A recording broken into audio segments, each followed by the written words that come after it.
क्या इंसान कभी बंदर था या ये सिर्फ एक कहानी है? सच जानकर आप हैरान रह जाएंगे। नमस्कार दोस्तों, अगर आपको ऐसी ही रहस्यमयी और ज्ञान भरी बातें पसंद हैं तो लाइक और सब्सक्राइब जरूर करें, क्योंकि आज हम जानेंगे इंसान के जन्म का असली वैज्ञानिक सच, बिल्कुल सही और विस्तार से। वैज्ञानिकों के अनुसार इंसान का जन्म अचानक नहीं हुआ, बल्कि ये लाखों करोड़ों सालों की एक लंबी प्रक्रिया का परिणाम है। इस सिद्धांत को थियरी ऑफ एवोल्यूशन कहा जाता है, जिसे महान वैज्ञानिक चार्ल्स डार्विन ने प्रस्तुत किया था। इस सिद्धांत ने पूरी दुनिया की सोच बदल दी, क्योंकि इससे पहले लोग मानते थे कि इंसान अचानक ही बना है। लेकिन डार्विन ने बताया कि जीवन धीरे धीरे बदलता है और समय के साथ नई प्रजातियां बनती हैं। बहुत समय पहले, लगभग 3.7 अरब साल पहले, पृथ्वी पर जीवन की शुरुआत हुई। उस समय पृथ्वी पर न इंसान थे, न जानवर, सिर्फ बहुत छोटे छोटे जीव थे, जिन्हें माइक्रो ऑर्गेनिज्म कहा जाता है। ये इतने छोटे थे कि इन्हें आंखों से नहीं देखा जा सकता था। ये जीव पानी में रहते थे और धीरे धीरे अपने वातावरण के अनुसार बदलते गए। समय के साथ इन छोटे जीवों में बदलाव आने लगे। कुछ जीव पानी से बाहर आने लगे और जमीन पर रहने लगे। लाखों सालों में ये जीव अलग अलग रूपों में बदलते गए। कुछ मछलियां बनी, कुछ रेंगने वाले जीव रेप्टाइल्स, और कुछ धीरे धीरे स्तनधारी मैमल्स बन गए। फिर करीब 6-7 करोड़ साल पहले एक बड़ा बदलाव आया, जब डायनासोर खत्म हो गए। इसके बाद स्तनधारी जीव तेजी से विकसित होने लगे। इन्हीं स्तनधारियों में एक समूह था जिसे प्राइमेट्स कहा जाता है, यानी बंदर, लंगूर और इंसान के पूर्वज। अब यहां से कहानी और दिलचस्प हो जाती है। 60 से 70 लाख साल पहले अफ्रीका में कुछ ऐसे जीव थे जो आज के बंदरों जैसे दिखते थे, लेकिन वे पूरी तरह बंदर नहीं थे। इन्हें इंसान का शुरुआती पूर्वज माना जाता है। ये धीरे धीरे सीधा चलना सीखने लगे, जो एक बहुत बड़ा बदलाव था। इसके बाद समय के साथ कई प्रकार के मानव पूर्वज विकसित हुए, जैसे ऑस्ट्रेलोपिथेकस, होमो हैबिलिस, होमो इरेक्टस।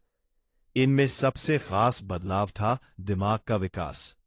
जैसे जैसे समय बीतता गया, इनके दिमाग का आकार बढ़ता गया और ये ज्यादा समझदार होते गए।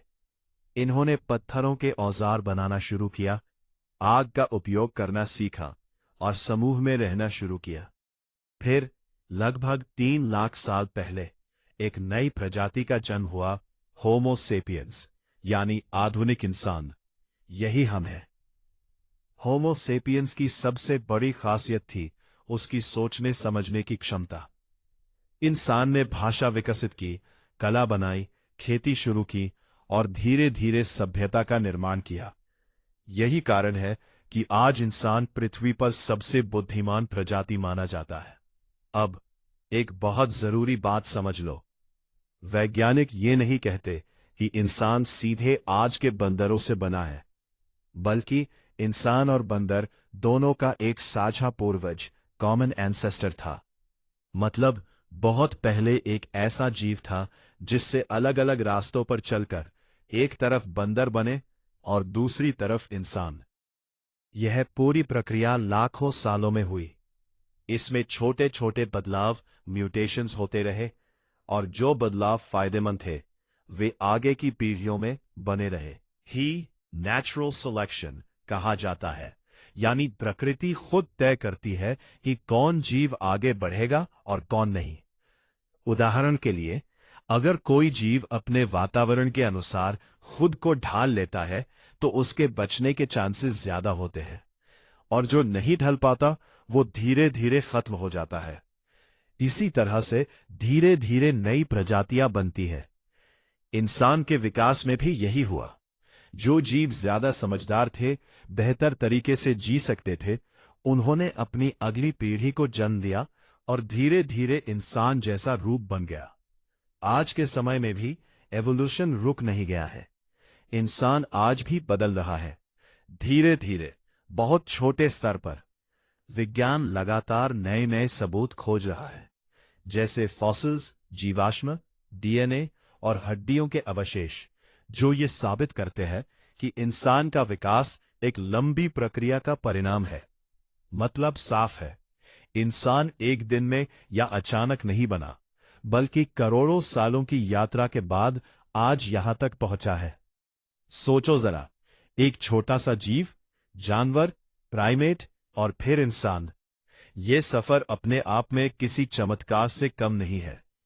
अगर आपको ऐसी ही रहस्यमयी और दिमाग हिला देने वाली जानकारी पसंद आई हो तो लाइक करो, शेयर करो और सब्सक्राइब इस पर जरूर करो, ताकि आप ऐसी ही और जबरदस्त कहानियां मिस ना करें।